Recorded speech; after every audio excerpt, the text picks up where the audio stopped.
Hola, buenas tardes, soy Paloma Rentería de Adolescentes Representando Adolescentes y el día de hoy tenemos el honor de volvernos a encontrar como cada miércoles en punto de las 4 de la tarde en esta cabina, sin embargo ahora con nuestro nuevo invitado, Alberto Buendía. ¿Cómo se encuentra usted? Hola Paloma, bien, muchas gracias. Muy contento de que nos des este espacio interactuando con los adolescentes, en el caso tuyo, ¿no? Y con el interés de los temas que seguramente estaremos platicando en una conversación muy sencilla. Ok, sí, claro. Y bueno, ya que dimos esta breve introducción y ya estamos más al tanto, como primera pregunta me gustaría iniciar usted como ex coordinador de la protección y la promoción de los derechos humanos, ¿qué es lo que hacía o qué es en lo que consiste este puesto? Mira, si me permites hacer un recuento para presentarme un poquito, saber sí, claro. qué he hecho aquí en Querétaro. Soy Alberto Buendía Madrigal, ya tengo 10 años aquí en Querétaro. Llegué aquí con una invitación a un proyecto de trabajo federal como delegado de la anterior Procuraduría General de la República. En mi función por muchos años me he dedicado a la materia penal, en el tema de justicia, ¿no? Referente a acciones formales de Ministerio Público, de profesor investigador, de director de área, de director general. Y se me da la oportunidad de llegar aquí a Querétaro en el contexto de Procuración de Justicia Federal. Okay. Y en ese esquema me permitió conocer muchos de los temas que hoy tenemos aquí en Querétaro ya 10 años, y la vida nos fue llevando primero en conocer dentro del marco jurídico penal, ¿no? Aquellas personas que se les imputaba un delito federal y a aquellas personas que tenían que ser investigadas y luego evidentemente puestas a disposición de un juez penal federal. Sin embargo, siempre estuvo en el trabajo diario los derechos fundamentales o los derechos humanos, tanto el contexto de los justiciables como de las víctimas. Ya se hablaba de víctimas. Y en ese devenir del tiempo vienen cambios, como tú sabes, vienen ciclos, se cierran ciclos, y en ese momento me dan la oportunidad de trabajar para el Poder Ejecutivo del Estado de Querétaro, y en ese momento me invitan a ser coordinador para la protección y promoción de los derechos humanos. Okay. Un área muy bonita. La realidad me abre un panorama y un cambio de paradigmas a partir de una formación de un abogado penalista riguroso en la norma. Uh-huh. Y ahí empiezo a conocer ya la sensibilidad de los grupos en situación de vulnerabilidad. Una política pública, acciones que teníamos que hacer en un trabajo bello de conocer la problemática en Querétaro.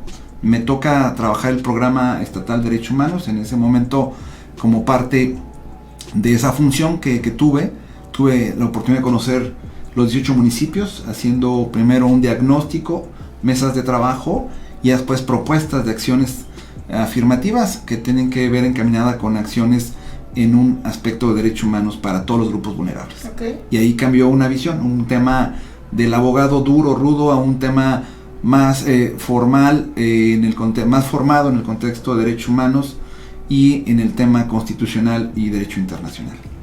Ahora, hablando de este mismo tema y sobre lo que se trata acerca de la promoción de derechos humanos, ¿qué nos puede comentar usted acerca de lo que son los derechos humanos? Se habla, todo el mundo trae el discurso de los derechos humanos, todo el mundo lo habla, no, y no solamente como a aquellos derechos inherentes a las personas por ser personas, por ser seres humanos, y que en ese momento tienen que ser garantizados por el Estado, okay, positivamente por la Constitución, ¿no? Uh-huh. Y todo el mundo habla de la defensa, habla de las afectaciones, de las violaciones, pero también hay que ser muy claros que todos y cada uno de nosotros tenemos identificado o reconocido estos derechos, pero hay que atender un conocimiento para exigirlos, ¿no? ¿Cuáles son todos estos derechos referente a la vida, a la libertad, seguridad jurídica, al agua, a una vivienda digna, ¿no? a un aspecto de dignidad humana en cuanto al trato sin discriminación? Y se abre un mar de posibilidades de entender que hay que acercar una comunicación muy sensible, un diálogo muy sensible a todas las personas para que conozcan sus derechos, acudan ante las instancias que evidentemente son garantes para esa defensa y puedan acceder a los mecanismos y sus garantías cuando se ven violentados. Ahora, usted empezó con el tema de los derechos explicándonos brevemente lo que son, acerca de un conocimiento que tenemos que tener las personas. Pero, ¿qué sucede en el momento en que una persona no sabe que lo que le hace falta realmente es un derecho que él ya tiene? Más bien, el aspecto de que le hace falta es más bien es tener esa información, Okay. o tener la firmeza o el conocimiento que puede acudir a cualquier instancia de los 3 niveles de gobierno para que se le garantice sus derechos plasmados en la Constitución, a través de los mecanismos de un servicio, de un acceso a un servicio público, acceso a la información, ¿no? En el ejercicio de un derecho de petición, de un tema de información, y que muchas veces pueden acceder. Hoy podemos ver el derecho a la salud, que es uno de los temas que se tocó tanto en esta pandemia, el derecho a un trato digno, ¿no? Sí. El acceso a que se le brinden todos y cada uno de estos servicios por parte del Estado.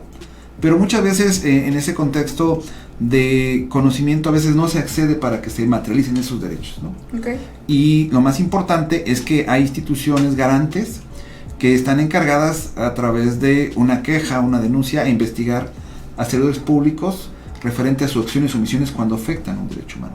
Okay. Podemos hablar de una gama enorme de derechos referente a lo que contempla la Constitución, y muchos de ellos podemos ver que en políticas públicas el programa que me tocó era generar una perspectiva en derechos humanos, posicionar referente a estos grupos el empoderamiento para que se pueda plasmar una armonización de las leyes, se hagan modificaciones, y también, pues, por supuesto, un recurso a través de un presupuesto de parte del poder tanto ejecutivo o a través del legislativo, para que se le pueda brindar este recurso y se pueda materializar estos derechos, ¿no? Ahora, con todo esto, ¿cuál fue su relación con la Procuraduría General de Justicia? ¿Qué tiene que tomar? Más bien, mi vinculación sobre ese análisis era identificar todas las instancias que tenían que tener la cercanía y garantizar estos derechos. El derecho a la justicia, ¿no? El derecho a la seguridad jurídica, ¿no? Que tiene que ver con este esquema de cualquier ciudadano o cualquier persona que pueda acudir a solicitar el acceso a la justicia, a la verdad, o en su caso requerir la reparación, se le tenga evidentemente este acceso a través de esta institución, ¿no? Y la parte que yo te comentaba, que está vinculada en un aspecto de mi trabajo por muchos años de Procuraduría de Justicia, independientemente de que está configurado una institución en el ámbito constitucional que es el Ministerio Público, es la primera instancia garante de respetar los derechos de las partes, tanto de la víctima como del acusado o del imputado de un delito. Okay. Y esto se lleva debidamente ordenado y reglamentado con derechos fundamentales que marca la Constitución. Ahora, ya nos lo explicó en diversos ejemplos. Sin embargo, ¿cuáles son las líneas de acción que en ese momento usted tomó, que se deberían estar ejecutando para poner en práctica nuestros derechos? Mira, primero tenemos que ver a quién va dirigidos. Cuando yo hablaba de quién va dirigidos, pues hablamos de grupos de situación de vulnerabilidad. Y en ese esquema, la apertura de estos grupos están identificados en niños, niñas y adolescentes, ¿no? ¿Y qué pasa en el caso de los adolescentes, más específico? Pues es un aspecto de acercarles a partir de la Convención de los Derechos de los Derechos Niñas, Niñas y Adolescentes, un tema que se pueda materializar, pues obviamente para tener un proyecto de vida, una vida digna, acceso a la educación, a la salud, a el esparcimiento, a una cultura, al deporte. Pero esto implica un trabajo ordenado y organizado de una política pública que pueda materializarse con todas las dependencias para que pueda tener acceso a todos estos derechos y servicios, ¿no? ¿Y usted en su momento cómo se generan esas líneas de información o esa conexión entre nosotros los adolescentes que tengamos el acceso para poder saber cuáles son nuestros derechos? Esa parte es lo que te digo que fue muy bonita, sí. Porque hicimos mesas de trabajo para platicarlo, dialogarlo, o sea, con ellos, saber qué tenían de conocimiento de sus derechos, cuáles eran los derechos que identificaban, cuáles son los derechos que no tenían evidentemente ese conocimiento y qué necesitaban en la realidad, sí, claro. ¿No? Y fue padre porque al final de un diálogo entre niños, niñas, y no solamente el conocer que buscaban en esta posibilidad de vivir mejor, del reconocimiento, o más bien del trabajo que se tenía que hacer con la familia, con la comunidad, ¿no? Con las instituciones, podríamos acercarles todos estos mínimos en el esquema de los derechos que tiene para poderlo batizar. El tema educativo, el tema de esparcimiento, el tema del deporte, el tema de la cultura, ¿no? El tema de cómo proyectar esa vida en crecimiento y desarrollo con una máxima del interés superior, siempre buscando lo mejor para el menor, ¿no? O para el adolescente. Sí, claro. Pero estos grupos la pregunta es ¿cómo se acercó? Pues en dinámicas de conocer. No es lo mismo tener un grupo y plática con jóvenes o adolescentes aquí en Querétaro que en la Sierra o que en Amialco, ¿no? La problemática, la visión puede cambiar, pero siempre encaminado a estos derechos mínimos. Ok, entonces lo que usted en general buscó en su momento fue en base al contexto del adolescente o de la persona, ir buscando lo que él necesitaba. Más bien escuchar y alinearlo con lo que tiene que ver con sus derechos, con sus derechos humanos que están en la Constitución, y evidentemente generar esa inquietud a través de una serie de mesas de trabajo para que ellos en su momento nos hicieran sus inquietudes, manifestaciones, a partir de que esos derechos se tenían que ver ya potencializados en un tema de política pública con acciones que tenía que tener el Estado, pero también con un tema de no solamente implementación, un tema de también materialización y un tema de un proyecto que pueda medir y también un recurso, ¿no? Ahora, ¿por qué? Bueno, ya que nos está explicando realmente una explicación que me gusta porque todos la podemos entender. Usted, en base a lo que ha escuchado, en base a lo que ha visto, ¿por qué considera que los derechos humanos son tan importantes? Y dentro de estos, ¿cuál diría usted que son de los primordiales o el principal? El derecho a la vida, el derecho a la salud, a la libertad, ¿no? A igualdad. Hablamos de muchas libertades, ¿no? Sí, claro. Muchísimas libertades al derecho a la igualdad. Y hay un esquema muy importante que hoy podemos ver, que es a partir de la dignidad humana, el simple hecho de esa parte tan importante de la persona, el tema de la autonomía de la persona y la igualdad de sus derechos, ¿no? Sí. Esa autonomía nos permite generar que en la elección de lo que tiene que ver el Estado en esa parte garante, potencializar ese esquema de política para que concrete sus derechos ya en una vida plena. Ahora, para acercarse con estas personas, usted o en general para implementar su trabajo, ¿con qué otras organizaciones se apoyó? Mira, es un tema que la vida me ha llevado. Te planteaba que el contexto de mi inicio en Procuración de Justicia fue una gran experiencia. Llego a este proyecto de derechos humanos para conocer estos grupos, niños, niñas, adolescentes, adultos mayores, personas con discapacidad, en el caso de migrantes, en el caso de comunidades o grupos indígenas. El tema te da para poder generar y por supuesto ver la problemática que existe ya en ese trabajo día a día, donde la Constitución marca esta línea de derechos, y a la hora de materializarlos puede ser muy complejo, ¿no? Referente a todo lo que pueda generarse en acciones que puedan beneficiar para el desarrollo de este proyecto de vida de todos y cada uno de ellos. Y esa parte me llevó no solamente a conocer la problemática, sino que me trajo a lo que hoy tenemos en mi trabajo, que es de la Comisión Ejecutiva de Atención a Víctimas. Claro. Y en ese proceso aquí en Querétaro, después del campo de trabajo que me correspondió hacer y aportar un granito de arena en este programa, ya definitivamente regresé nuevamente a la vida académica y me vuelvo a sumar al tema federal, ¿no? Ahora con una invitación de abrir una delegación por primera vez aquí en Querétaro. ¿Es la primera vez? La primera delegación aquí en Querétaro en 2018 fue la primera delegación que abrimos que se abrió de la Comisión Ejecutiva de Atención a Víctimas, julio 2018, y empezamos en ese ejercicio de ese derecho fundamental de la representación, asistencia, asesoría y acompañamiento de las víctimas por delitos federales y por violación a derechos humanos. Y todo esto que te hablo ahora se ve reflejado en la atención de estos grupos vulnerables, en un tema de atención diferencializada y especializada, ¿no? Siempre que existe un aspecto de atención, tenemos que ser bastante minuciosos en un trabajo donde participan no solamente abogadas, participa psicóloga y trabajador social. Hacemos un trabajo del ámbito de áreas, de diferentes áreas, para primero tener una primera entrevista, conocer su problema jurídico, pero primero un tema de la persona que está detrás, el problema que tiene en el contexto de contención, el contexto psicoemocional, referente a este hecho victimizante que es un delito del cual es víctima, y defender sus derechos fundamentales, sus derechos humanos, en un procedimiento penal. Ahora, la parte padre es que después de estar en el área de justicia, en la parte de investigación como Ministerio Público, después de trabajar el tema de derechos humanos, ahora estoy del lado de la defensa de las víctimas dentro de el aspecto de un sistema que se viene manejando en 4 temas muy importantes, ¿no? Transversalidad de los derechos humanos, perspectiva de género, la no discriminación y el contexto de atención a grupos vulnerables en situaciones de especialidad y evidentemente diferenciada, ¿no? Ahora, empezó a hablar de los temas de actualidad y cuál es toda su trayectoria y cómo todo lo que ha pasado en algún momento el día de hoy lo lleva a ser la persona indicada para dirigir esta delegación. Sin embargo, en los mismos temas de la actualidad, ¿cuál es su opinión respecto a que se considera que el poder ejercer libremente nuestros derechos ahora es un privilegio? ¿Sabe? Que muchas personas no entienden. Miren, podemos ver y sí me da la posibilidad de poderlo desmenuzar. Son derechos que ya tenemos inherentes, son derechos que nacen con nosotros y no son privilegios porque son reconocidos por la Constitución.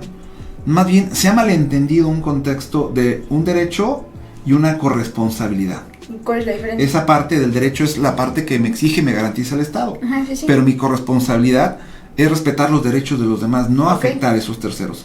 Siempre viene un aspecto de mi derecho, pero ¿dónde está tu participación de responsabilidad en tu seno familiar, en tu seno de comunidad y en tu aspecto social, ¿no?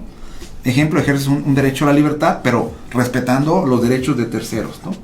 Ejerces un derecho en el ejercicio de exigir un contexto de salud, cuidando tu salud, pero también contribuyendo en el contexto de ese equilibrio para que otras personas puedan acceder y ser apoyadas en el contexto de este medio de salud, ¿no? Okay. Aquí hay un tema muy importante en un aspecto de entender un trabajo de colaboración, un trabajo recíproco entre el Estado, referente a este marco constitucional, la sociedad o las personas, que trabajemos de la mano para fortalecer y garantizar estos derechos. Yo en un momento puedo decirte que muchas de las personas que llegan con nosotros son personas como tú, como yo, con un problema que puede ser atendido desde un contexto de un diálogo referencial con la problemática de un seno familiar, ¿no? De un problema ya de antaño y que en su momento tuvimos que analizarlo desde un enfoque psicológico o médico de apoyo y que desgraciadamente se vino un problema jurídico penal por ser víctimas de una circunstancia que fue un delito, pero sin embargo también tratamos de apoyar de forma conjunta para que esta persona pueda tener un proyecto de vida y arreglar en su momento una proyección con su seno familiar, ¿no? Nora, ¿existe algún derecho que a mí me permita tener autonomía o que a cualquier persona le permita tener autonomía sobre su propio cuerpo? Pues todos tenemos, aquí hay un tema muy importante sobre la decisión de nosotros y hay un tema diferenciado. Okay. No es lo mismo ser un adulto ya mayor de edad con la decisión sobre las decisiones de tu cuerpo o las decisiones que tú tomas a un menor de edad. Un menor de edad, un niño o un adolescente, recuerda que el hecho de garantizar el cuidado y protección por parte del Estado y por parte de los padres tiene que ver a tutelar estos derechos, ¿no? Como un grupo de vulnerabilidad por el desarrollo que tiene de maduración en los contextos biopsicosocial, ¿no? Podemos decir que si el niño se está evidentemente infringiendo dentro de su esquema de reacción alimentación o se está autolastimando, pues hay que atender que tiene un problema seguramente que tendrá que ser tratado por un especialista. Pero si una tercera persona está afectando, entonces está pasando algo que la familia tiene que obviamente reaccionar para cuidar la circunstancia de este pequeño y evidentemente atenderlo. Si es que es una persona que le genera una lesión, una amenaza, pone en peligro su vida, pues bueno, acudir a la instancia respectiva para garantizar este derecho que tiene que ver con el derecho a su desarrollo, integralidad y que no se ponga en riesgo este bien jurídico que es su salud, ¿no?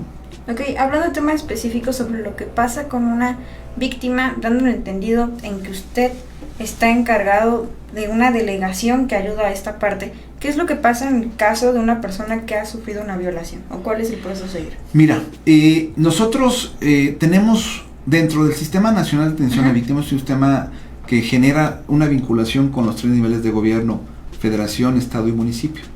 Y nosotros tenemos una competencia.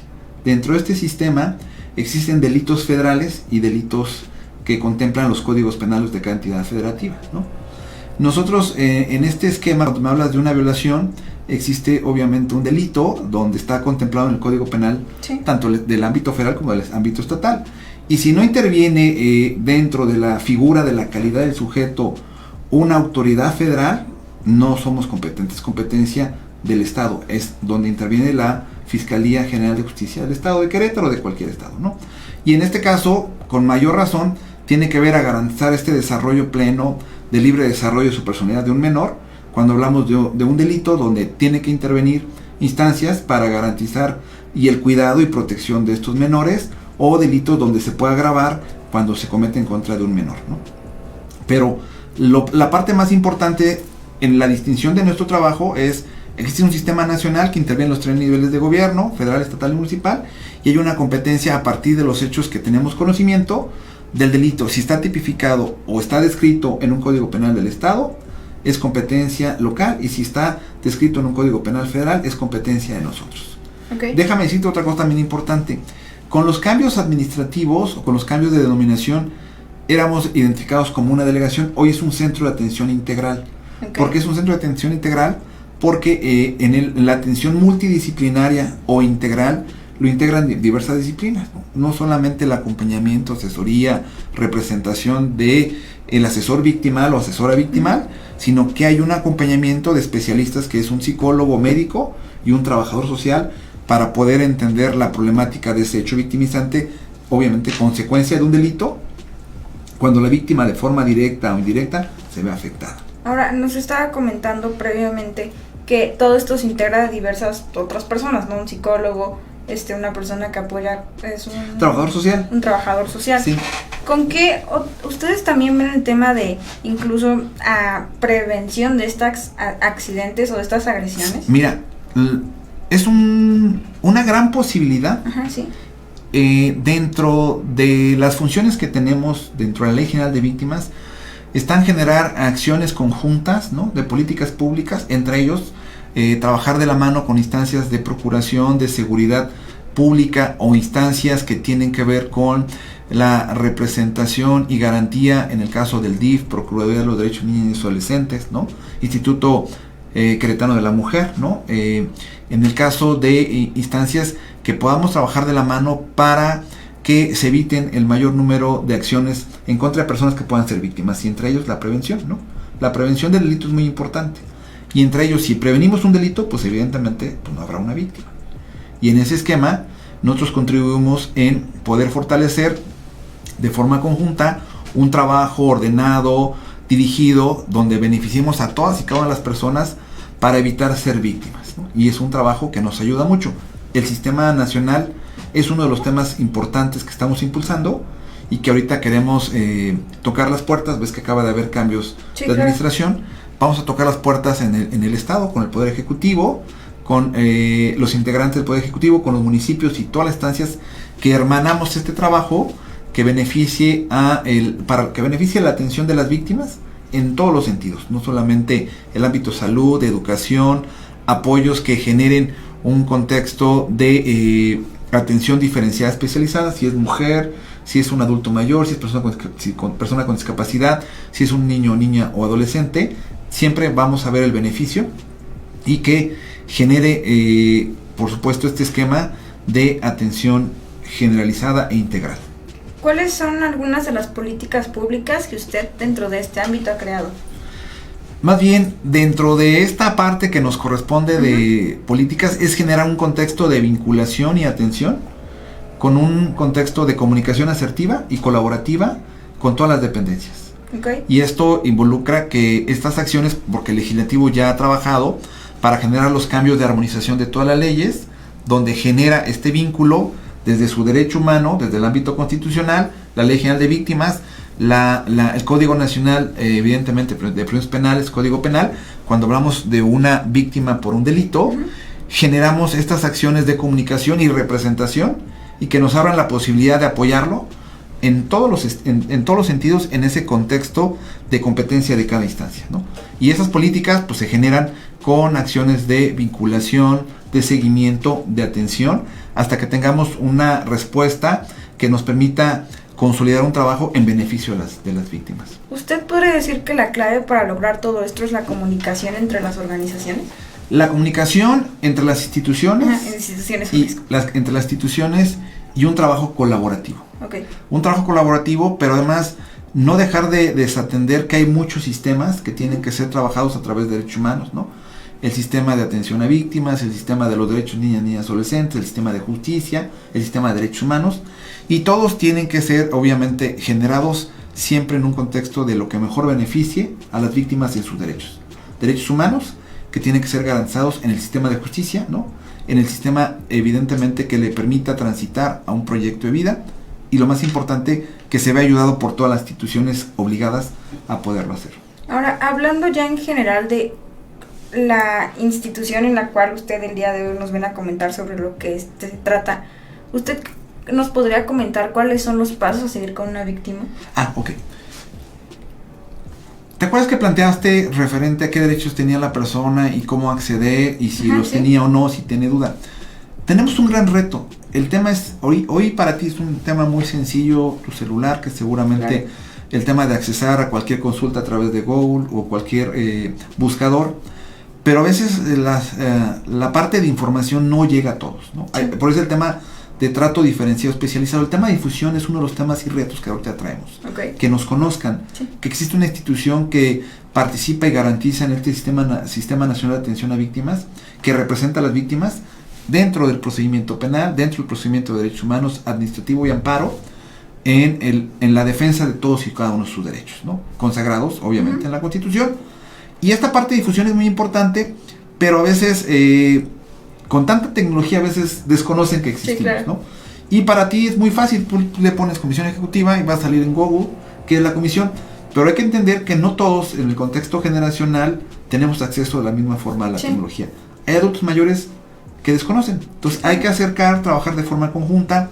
Por eso estamos trabajando en un contexto de un programa que nos permita acercarnos con los municipios y que nos ayuden a replicar la información, y que cualquier instancia o cualquier servidor público que conozca de una víctima le pueda orientar, ya sea dando un número telefónico, un correo electrónico, o que le pueda acceder para que nosotros podamos atenderlo a distancia. La tecnología, hemos aprendido en estos 2 años que la tecnología es nuestra aliada, y que podemos generar de aquí a la sierra una comunicación en videoconferencia. Ya no necesito asistir al lugar, y puedo tener un intercambio de información, una entrevista, una asesoría a distancia, simple y sencillamente comunicándose a través de una videoconferencia, y no necesariamente tener una elegida en particular. Con el simple WhatsApp lo puedes abrir y te comunicas, ¿no?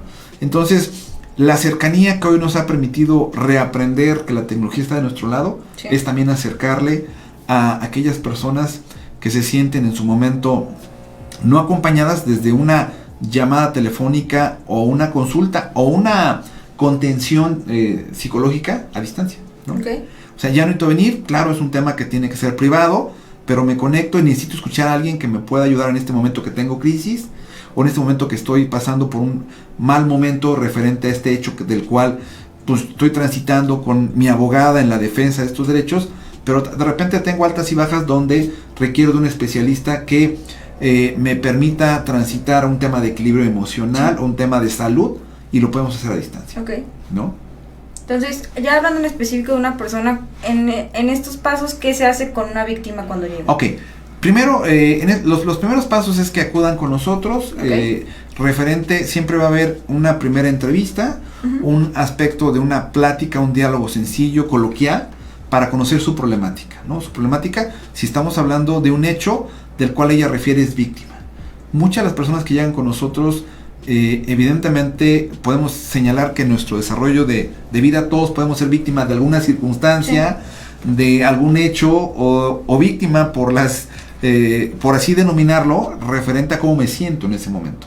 Pero ya en el caso de nosotros atendemos a víctimas que son evidentemente reconocidas y les dan una calidad el Ministerio Público Federal, ¿no? Que existe una carpeta de investigación y que en ese momento ya se le dio un reconocimiento y del cual es la persona afectada dentro de su persona, sus bienes o su familia, referente al hecho del cual se le imputó a una persona o a varias personas que se conoce como delitos, ¿no? Ya en ese momento que entrevistamos, ya tenemos un primer acercamiento.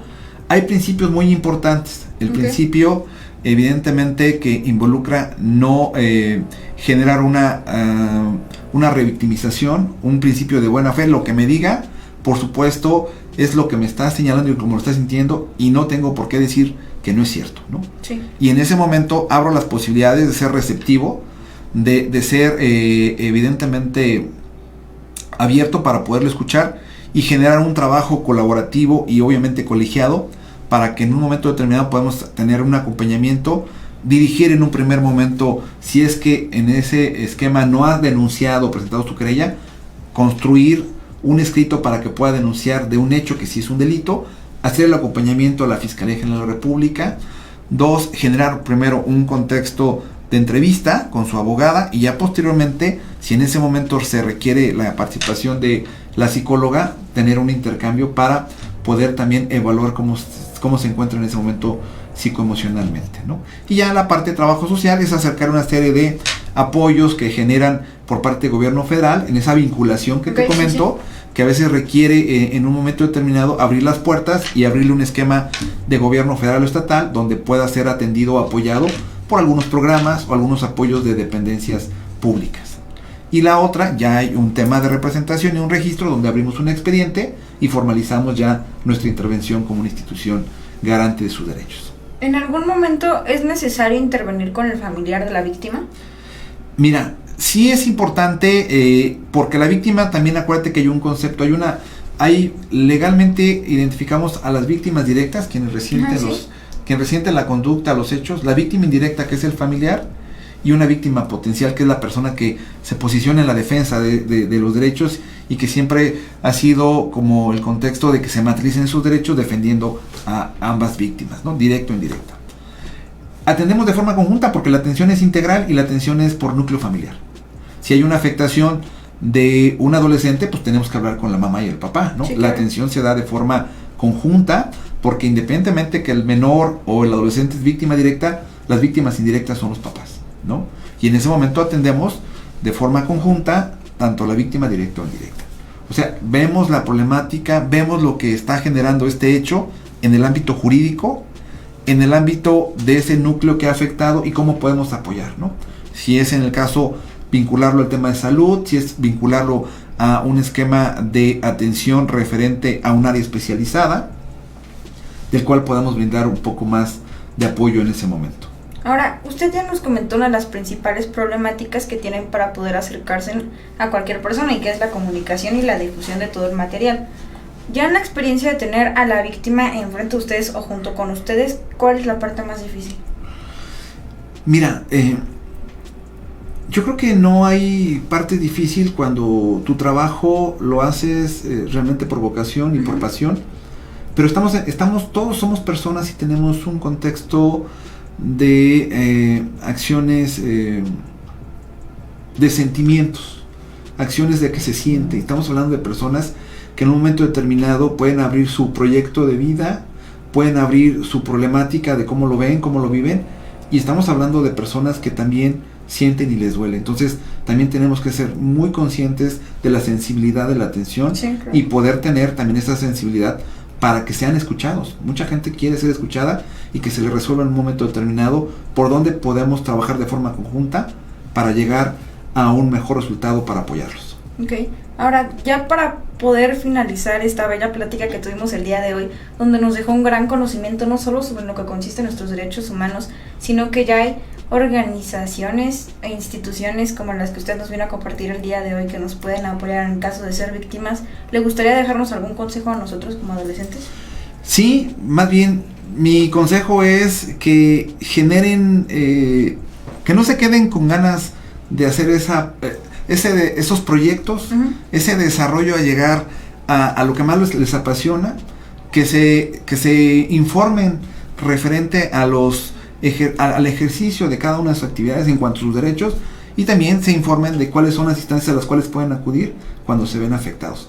El poder de la comunicación es muy importante. Sí, claro. Y también algo importante, un trabajo de corresponsabilidad con papá y mamá, ¿no? Okay. Y a eso me refiero porque hoy tenemos un gran reto que es la comunicación en el seno familiar, sí, y fortalecer para poder tener acciones de prevención y también acciones de comunicación para poderlo atender un problema en un momento que sea el más importante para poder resolver un contexto que pueda afectar al adolescente o al menor.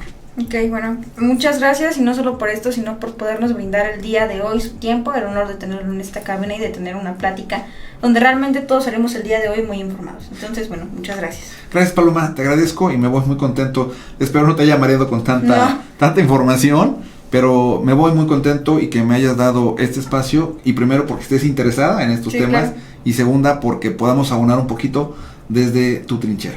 Ok, bueno. Muchas gracias. Muchas gracias, y como siempre nos encontramos aquí todos los miércoles en punto de las 4 de la tarde.